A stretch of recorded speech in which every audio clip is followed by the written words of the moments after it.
One of my colleagues here, one of our fellow theater professors, James Yeager, is actually doing in charge of all of our Foley and everything. Okay. So as you can see, the mess we've created in trying to get all our sounds right and everything. How are you going to do the water? Oh, but we have our bucket and everything set up, so all the water splashes and Clarence jumping into the river is all done just right here. Wind machine. Just about anything you can think of, we've come up with a solution. I always enjoy seeing, because everybody does it differently. Yeah, that's the fun of it, because you just have to be so creative with it. So, you do. and they've jumped into it 100% and really kind of created some fun stuff. Great.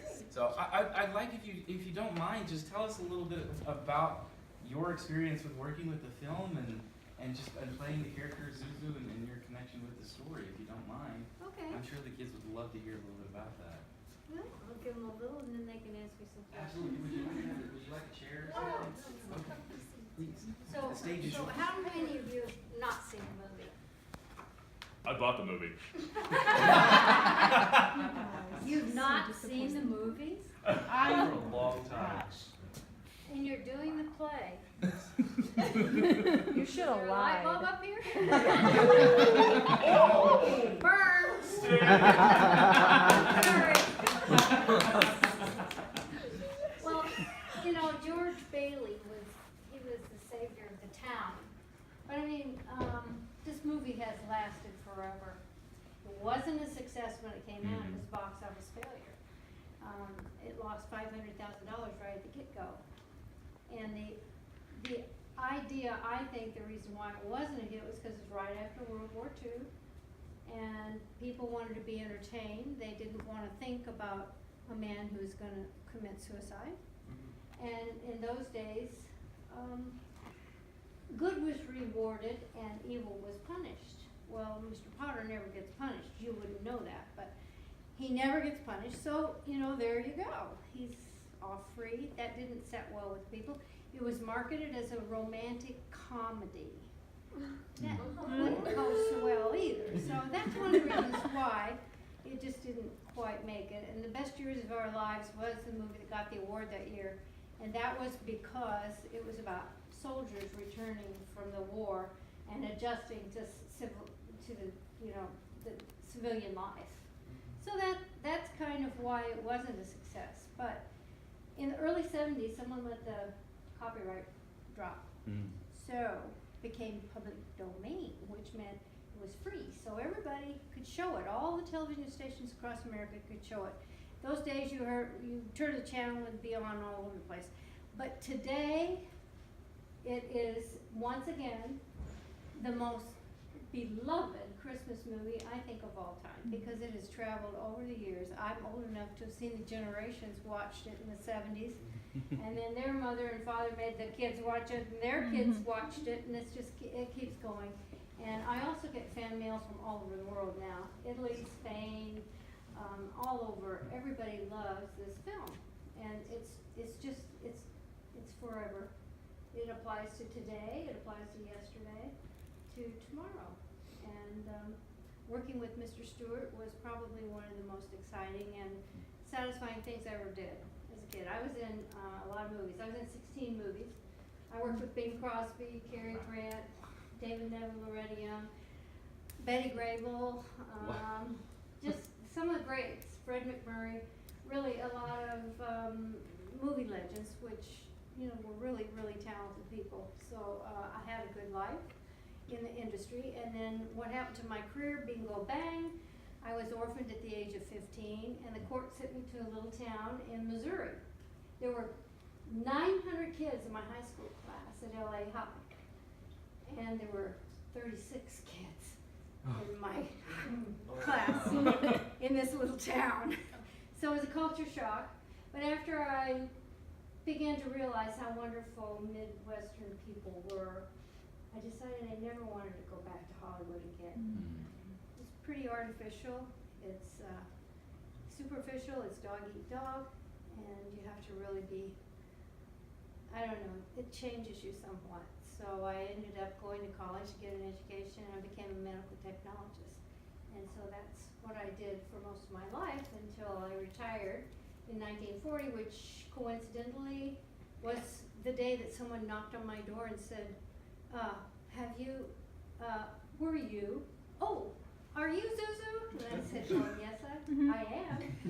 And they said, can we have an interview? And I said, sure. So I took all my movie memorabilia out of the basement and brought it up, and we had an interview, and sure enough, next week the same thing happened. It kept happening. Then when I started getting fan mail, I thought, what the heck's going on here? I actually sat down and watched the movie. I hadn't seen it till I was 40 years old. So that's kind of the way it was. The movie was made in 1946. I was 6 years old, and so save your fevers, I'm 78. Still kicking, traveling all over for the film and spreading the message that it is a wonderful life. And so I'm here tonight. I'm doing a show there at the what is it, the fairgrounds? Yeah, I never know where I am. yeah. I just moved here, and so I'm always lost myself. Okay. They're usually at the fairground. Yeah. Yeah, it's the gift show out there, and so that's why I'm here in the town. And someone just called me or checked with me, and I said, okay, I'll run out. So I'm here. We appreciate you Do you doing guys that. have any sure. questions? Hi, I'm Zach. I play George. Oh, okay. One of my questions is, so, do you have any like distinct memories or like from your childhood of like backstage on set of It's a Wonderful Life? Well, one of the most fascinating things to me was the fact, now I know, but back then I didn't, but It's a Wonderful Life was nominated for 5 Academy Awards, and it didn't win any. So, it did get special mention for the making of the snow. So the snow was made out of cornflakes and some kind of a white chemical concoction before It's a Wonderful Life. But the problem was when you stepped on it, it crunched. So they had to dub the voices over the crunching of the snow, and that was in a very expensive process. So Frank Capra said, I want silent snow. So he and his cronies got together, and they made up this solution made out of foamite that you find in a fire extinguisher and ivory soap flakes. So if you ever watch the movie, you will see on the bridge that when George jumps in and he pulls Clarence out, there's all this soap film all over the water. And there's this soap film all over their faces. It's hilarious. You can't miss it. And the cars, there's soap suds dripping down the car bumpers. It's really funny. Yeah, it's in there. And that's how they did the snow. And that was really fun for me because I got to mess around in all this snow. It doesn't snow in Hollywood. So this was pretty cool and I really enjoyed it. Any other questions? Yeah. So as a child, just in that time and working on the movie, did you feel like you really grasped the gravity of the topic of the film? Or like, Are you kidding? was it like hard for you as a child to really like talk about all these topics and take all that on? Or? No. No. My mother had me, I didn't read, and my mother would sit me down and tell me whatever I had to memorize. I'd memorize it. When you're little, you know, your mind's like a sponge and you can memorize anything. And so I would memorize the lines, and the next day I would go, and if there were changes, you know, they have what they call dailies, and they give you these changes in the script once in a while, and they would give me the change, and bingo, wasn't any problem, wasn't a problem. I just went ahead and did whatever they told me to do. It was easy pie, and all you do, you get the script for what you're in the movie for. That, you know, I was in there for 2 weeks. I worked for 2 weeks. The movie took 3 months to do. I worked for 2 weeks. I only got my pages of the script where I'm involved, so that's how it always works. You don't even begin to know what the story is. The only people that really do are the major stars. And they know, they get a full script, they read the script, they know what's going on. But you just go in and do what you're told, and that's it. That's a bit player. That's what they call them. And we all had the same agent, all the kids. She had a stable out there with all these little children. And if you needed blonde-haired, blue-eyed kid. You call her up and you say, this is what I need, and then I would take my portfolio of my experience and I would go to the casting call. It wasn't like it is today, it wasn't an audition, you just went to the casting office and you had a one-on-one interview. So it was called an interview, and then Frank Capra personally hired me. And I actually think maybe it might have been because there was this mother of this other kid that was there. There were 5 kids, and I didn't realize it, didn't care about it, but she spilled coffee on my dress. And I went in to interview, and I think maybe she thought, I heard my mother and another mother talking about it afterwards. I think she thought I would be intimidated, but I wasn't intimidated. It just gave me something to talk about. And I didn't even realize it or know about it, but I did hear my mother talking about that afterwards, and so I kind of thought, well, okay. But my parents made it very easy for me because I had no idea I was working with movie stars. Had no idea.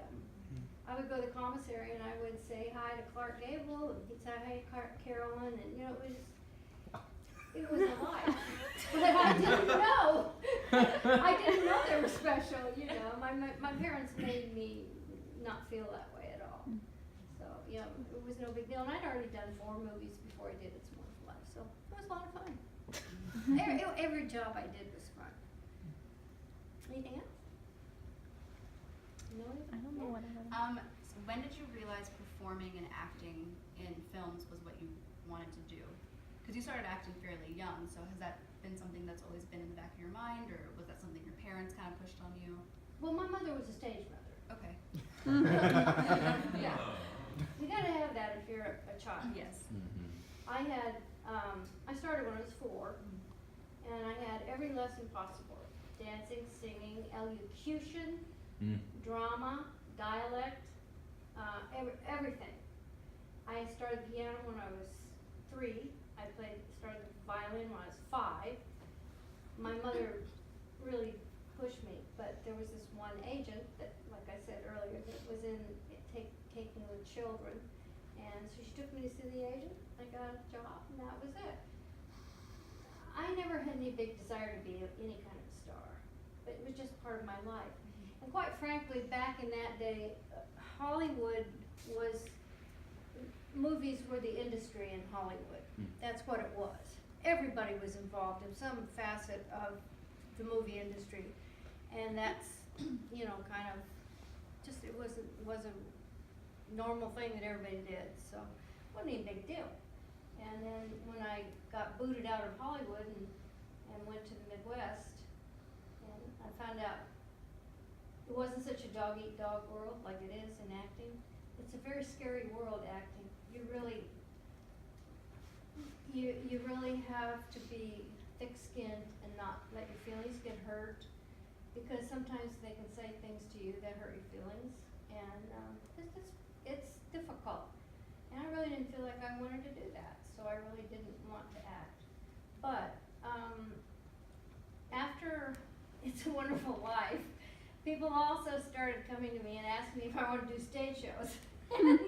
So in the local area that I lived, I did some stage shows, and I did A Wrinkle in Time for Hallmark. And I played one of the witches. So, a few things, odds and ends. And I've just finished a kind of Angels Among Us is the name of the show, and they're doing a pilot, and it's on the Wonderful Living channel. So I'm doing a wraparound for stories from people who have been touched by an angel or have had angel experiences. So we'll see what happens. So it's good. Let me ask one question to kind of maybe wrap it up. What advice would you give us in staging the show, or to remember about It's a Wonderful Life? If there's one kind of important item to know about this story, what would it be? It's really not acting as much as it is being natural. And sometimes I think you can put on a facade that doesn't quite, you don't need it in this production. This is everyday people that everyone associates with, and everyone can identify with. So I think you need to just be a regular person and not put on airs, not try to, you really don't have to act that much. It's just all natural, whatever comes natural to you. I think that's what's really important. I don't know. No. For this particular production, that would be my feeling. Because I'm going to tell you, Jimmy Stewart just did it himself. Yeah. That was him. That just was him.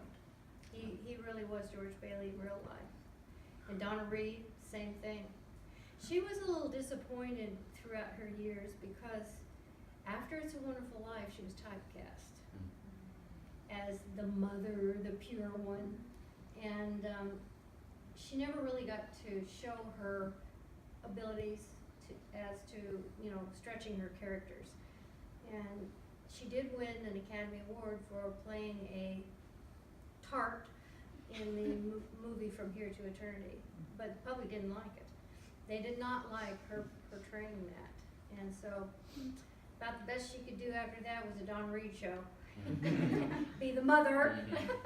But she was a good actress, and she really did well. And then she was the mother on Dallas for a while, so it kind of followed her throughout. Any other questions? Just one more, Marcus, just real Yeah. quick. Okay, I can't pass up this opportunity. I have to ask, can you please say Zuzu's last famous line? Teacher says every time a bell rings and he gets his wings. That's it. Daddy, teacher says, every time a bell rings, an angel gets his wings.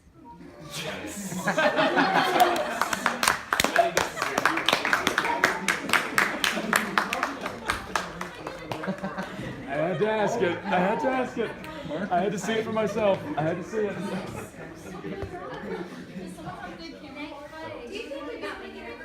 Yeah, can we? Yes! Yes!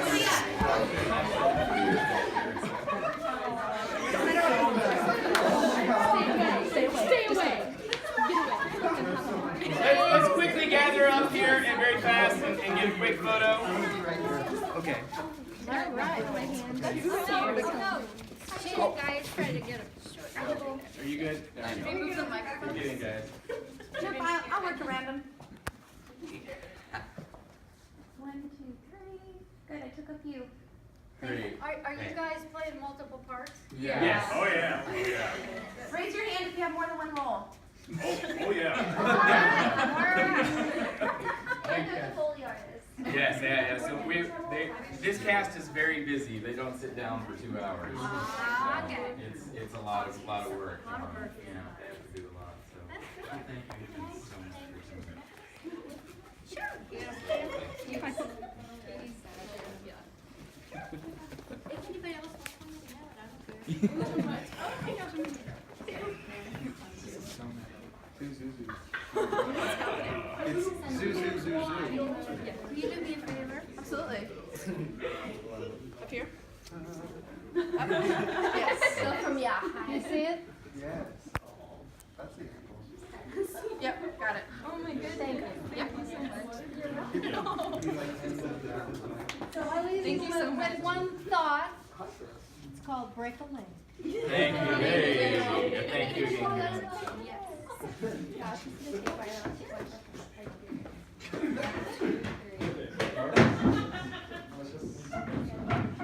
Somebody take a photo of Marcus.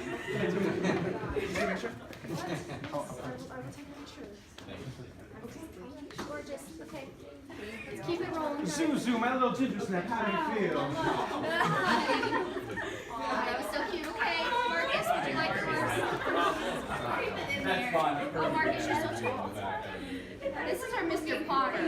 Oh, I love that deep voice. He'll be mean, isn't it? Oh, he's great at There it. you go, Yeah. Marcus. Give us a Potter line. There you go. Get in there. Let's keep it going. Let me hear it. Let me hear it. Wait. Failure hopeless. Don't come crying to me when these people can't pay their debts. All right.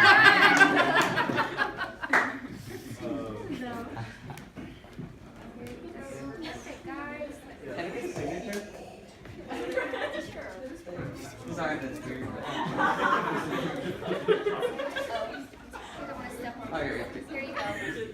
take one of these. Yeah, you are. Thank you. I play Joseph, birthday call. Wait. I play Welch and Mr. Carter. Who plays Clarence? Noah. That's me. I see. Yeah, yeah. He's got a great voice for it. That's What's one of my lines? Oh, what? you should know your lines. I'm trying to think of like an iconic quote. I don't know. Everything. You see, George? You really had a wonderful life. Don't you see what a shame it would be to throw it away? All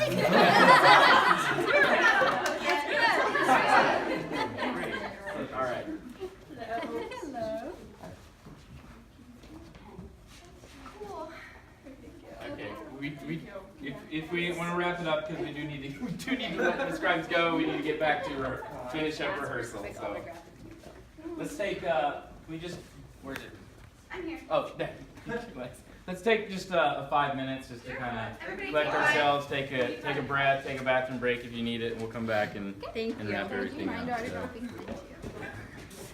The real Zuzu. Who I aim to be. Like, what do you mean? What do you mean? Every time.